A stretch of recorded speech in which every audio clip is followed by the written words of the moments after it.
Otep à tous, bienvenue sur la chaîne des panafricanistes par essence, par conviction et par excellence. Celle des citoyens kémites par nécessité et obligation de combat. Nous sommes une chaîne qui n'est guidée que par nos ancêtres et rien que par les ancêtres qui appartiennent à l'égrégore du monde noir. Par conséquent, nous ne croyons en aucun Dieu venu de l'étranger. Toutefois, cette vidéo n'est aucunement destinée à inciter à la haine ou à la violence, car nous menons un combat qui est d'abord et avant tout spirituel, intellectuel et démocratique. Ensuite, il est politique, géopolitique et géostratégique contre l'impérialisme, le colonialisme, le néocolonialisme et l'endocolona, qui sont tous qualifiés de crimes contre l'humanité. Nous menons ce combat sur la base du principe fondamental que nous avons hérité de nos ancêtres kémites, qui est celui de la Mahat, c'est-à-dire solidarité, vérité et justice. Vous êtes donc en droit de connaître la vérité et nous avons l'obligation de vous dire la vérité, rien que la vérité, afin que justice soit rendue au continent africain. Et ça, c'est notre modeste contribution dans cette noble lutte en faveur de la souveraineté, la dignité, la solidarité et l'unité africaine. C'est exactement ça que nous appelons le panafricanisme. Bien-aimés frères et sœurs, vous savez très bien que l'Union africaine, les pays africains sont en train de mettre en place la ZLECA. Z-L-E-C-A-F. Zone de libre-échange africaine. Pour permettre à ce que les Africains puissent commercialiser entre eux, organiser le marché africain. Mais il y a un problème. C'est très bien de chercher, c'est une idée essentielle, fondamentale, parce que nous partons sur le fait que nous sommes unis. Hein. L'unité africaine oblige à ce que nous puissions partager nos échanges, nos produits, consommer d'abord africains. Parce que aujourd'hui, les échanges entre les pays africains, c'est le marché le plus faible. Nous consommons plutôt ce qui vient de l'extérieur, en dehors de l'Afrique, que ce que nos propres frères et sœurs africains fabriquent. Et ça, c'est un problème. Maintenant, les Africains ont décidé de créer cette zone de libre-échange. Vous savez quoi? En fait, ça ne va pas nous profiter. Ce ne sera pas au profit des Africains. Non. Nous n'allons rien tirer. Tel que les choses sont en train de se passer, on ne va rien tirer. Ce serait, en fait, je pense même que l'idée n'est pas africaine. L'idée est occidentale. L'idée est occidentale. Ce sont eux qui financent l'Union africaine, donc ce sont eux qui décident. Et ils l'ont fait pour eux, pour concentrer le marché africain à mieux consommer leurs produits. Ce qui est en train de se passer actuellement, que les gens ne vont pas vous dire, c'est que les Européens, là, ils sont en train de délocaliser dans certains pays africains. Pour nous avoir, qu'est-ce qu'ils brandissent? Nous allons des emplois à la clé. On va créer 10 000 emplois. On va créer 1 000 emplois. On va créer 3 000 emplois. Donc notre entreprise là, c'est bon. L'entreprise prend la nationalité du pays comme si c'était une entreprise de ce pays-là. Mais c'est une entreprise extérieure, notamment européenne ou même chinoise. Ils produisent et c'est depuis là. Ils vendent sur tout le continent africain et ils exportent. Et les bénéfices, ils les prennent, ils n'investissent pas en Afrique, ça repart chez eux. Voilà ce que la zone de libre-échange est en train de nous amener. Une autre forme de colonisation. Et oui, une autre forme de colonisation. Où on va maintenir l'Afrique comme étant un simple marché de consommateurs des produits étrangers à l'Afrique. C'est tout. On n'a rien d'autre à faire. Or, le développement est conditionné par l'industrialisation. Je reprends. Il n'y a pas de développement s'il n'y a pas d'industrialisation. Tant que nous n'allons pas commencer à produire nos richesses à nous, Africains, appartenant à des Africains, qui restent en Afrique, alors le développement c'est un leurre. Et le jour où ils vont se décider de fermer tout en bloc. Ils vont paralyser le continent. Je répète, ils vont paralyser le continent. Je vais prendre un exemple. Au Congo, à Pointe-Noire, Congo-Brazzaville, à Pointe-Noire, ce sont nos frères maliens qui tiennent les petits commerces, notamment pour ceux qui vendent le pain, tous les produits de première nécessité.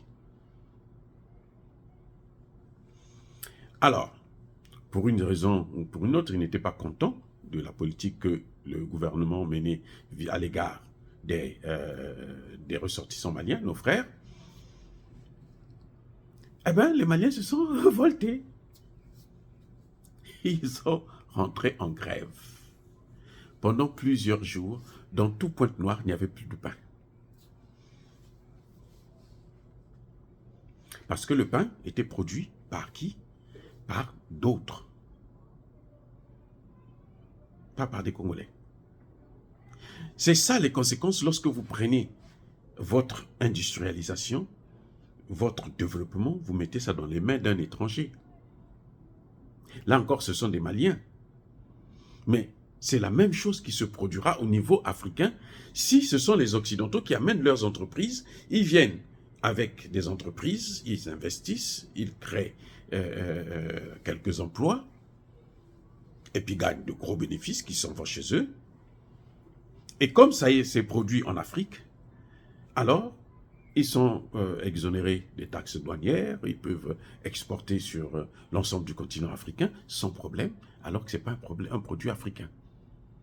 Et ils feront une concurrence déloyale avec les Africains qui veulent faire la même production. Ils vont nous empêcher à produire la même chose. Ou nous, on ne pourra pas suivre le rythme parce que eux, il suffit de casser les prix. Regardez ce que les Français sont en train de faire avec les supermarchés en Afrique. Les supermarchés français et libanais. Ils sont en train de prendre le marché. Pourquoi? Parce qu'ils viennent, eux, ils ont plus d'argent. Notre pays ne protège pas les commerçants locaux. Ça, c'est ce que je dis là. C'est valable en Côte d'Ivoire, c'est valable au Cameroun, c'est valable au Congo-Brazzaville, c'est valable au Congo-Kinshasa. C'est pour ça que vous les voyez, les Libanais occupent les centres-villes. Parce que l'État ne protège pas les nationaux. Et pourquoi l'État ne protège pas les nationaux? Puisque les Libanais leur donnent de l'argent, la corruption. Donc ils oublient l'essentiel. Ils oublient le rôle qu'ils ont de protéger la nation. Et quand ça coule, même eux, ils coulent avec. Mais ce n'est pas leur problème tant que eux, ils ont l'argent, leurs enfants, plus tard, seront les esclaves des Libanais. Ce n'est pas un problème pour eux. C'est ça la méchanceté de l'homme noir. C'est pour ça que nous subissons. C'est-à-dire que ce que nous subissons là, l'esclavage, la colonisation, là, ça a perduré, ou ça perdure encore jusqu'à maintenant, parce que parmi nous, il y a des gens qui sont trop méchants. Je dis bien, parmi nous, hein, il y a des gens qui sont trop méchants. Vous allez voir que la plupart des Africains qui souffrent, c'est d'abord le fait de leurs propres parents.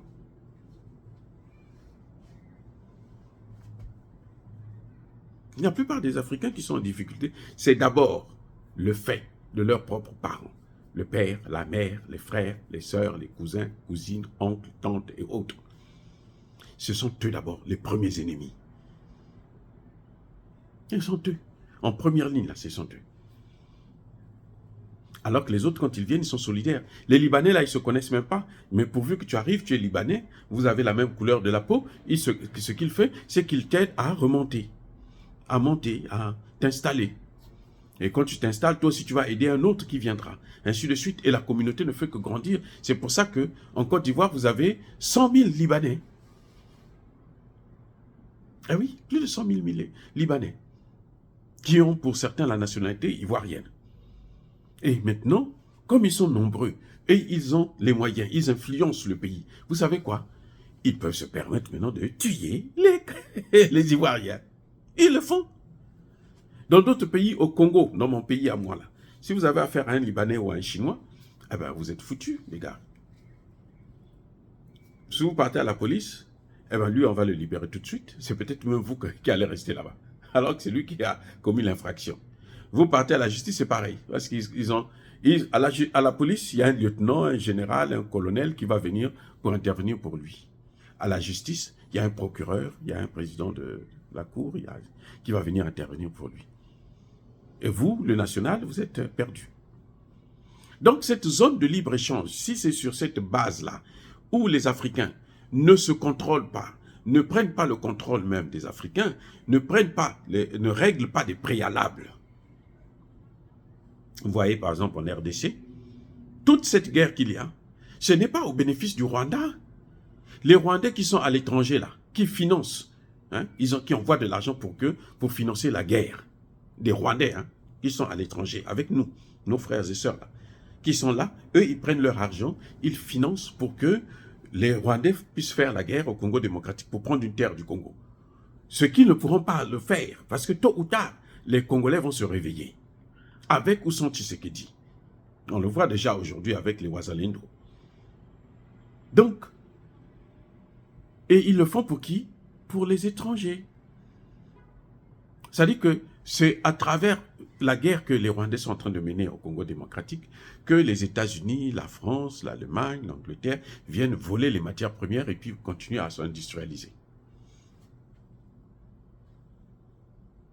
Et la zone de libre-échange n'aura aucun sens si l'Afrique n'est pas industrialisée, si l'Afrique n'a pas une monnaie. On a voulu créer notre monnaie, une monnaie africaine en Afrique de l'Ouest, l'ECO. Emmanuel Macron, un seul petit blanc, un minable, il vient, il stoppe tout le projet de tous ces grands, y compris le Nigeria. Ils se sont pliés, se sont mis à genoux. Un seul individu, un minable comme ça là, qui n'a rien. Il n'est même pas, il est plus endetté que l'ensemble du continent africain, réuni. Vous prenez la dette de chaque pays africain, vous additionnez ça, c'est 2 à 3 fois moins que la dette de la France. Mais c'est quand même un Français, Macron, qui vient, qui se lève. Il dit non, non, non, c'est le projet là que vous faites là, ce n'est pas bon. Voilà ce que moi je vous propose. Maintenant, quand le Mali, le Burkina et le Niger se réveillent pour dire non, stop, on va arrêter avec ça. Maintenant, nous allons prendre le contrôle de nos pays. Même le Nigeria se lève pour dire ah, toi là, on va te mener la guerre. Parce que nous, on a besoin de Bazoum qui avait donné le pays aux Occidentaux, à l'OTAN. Non. Mais comme ça, mais la Zeleka là ne peut pas marcher. Ça ne va pas nous enrichir, ça ne va pas nous profiter, ça ne va pas nous développer. Ce sera au profit des autres. Donc, une zone de libre-échange doit être précédée par un certain comportement sur le plan d'abord économique et financier, mais aussi sécuritaire. Vous ne pouvez pas avoir une zone de libre-échange à vous, et puis la sécurité est assurée par des étrangers, comme le Tchad qui reçoit toute la gang, tous les sbires, les mercenaires de Macron, ou le Gabon qui entretient encore des liens avec des voyous, des mercenaires français. On ne peut pas construire, bâtir une zone de libre-échange dans une situation d'insécurité, où les autres peuvent venir danser comme ils veulent dans nos territoires. Non, il faut que ça s'arrête. Il y a donc des préalables. Il faudrait que nous puissions d'abord mettre en place ce que c'est que la vraie souveraineté, en respectant les 3 paliers de souveraineté, c'est-à-dire la souveraineté politique, la souveraineté économique et la souveraineté militaire ou sécuritaire. Tant qu'on n'aura pas réuni ça, les zones de libre-échange là, ça servira les autres. Et ça va continuer à nous appauvrir, à nous mettre dans le même système de sous-développement que nous sommes jusqu'aujourd'hui. Dire cela, c'est inciter à la haine ou à la violence. Non, non, non et non. Yaba colère Yamalem. Encore une fois de plus, bien-aimés frères et sœurs, je persiste et je signe, soyez bénis. Soyez abondamment bénis par le Dieu des Kémites et par nos ancêtres angélisés.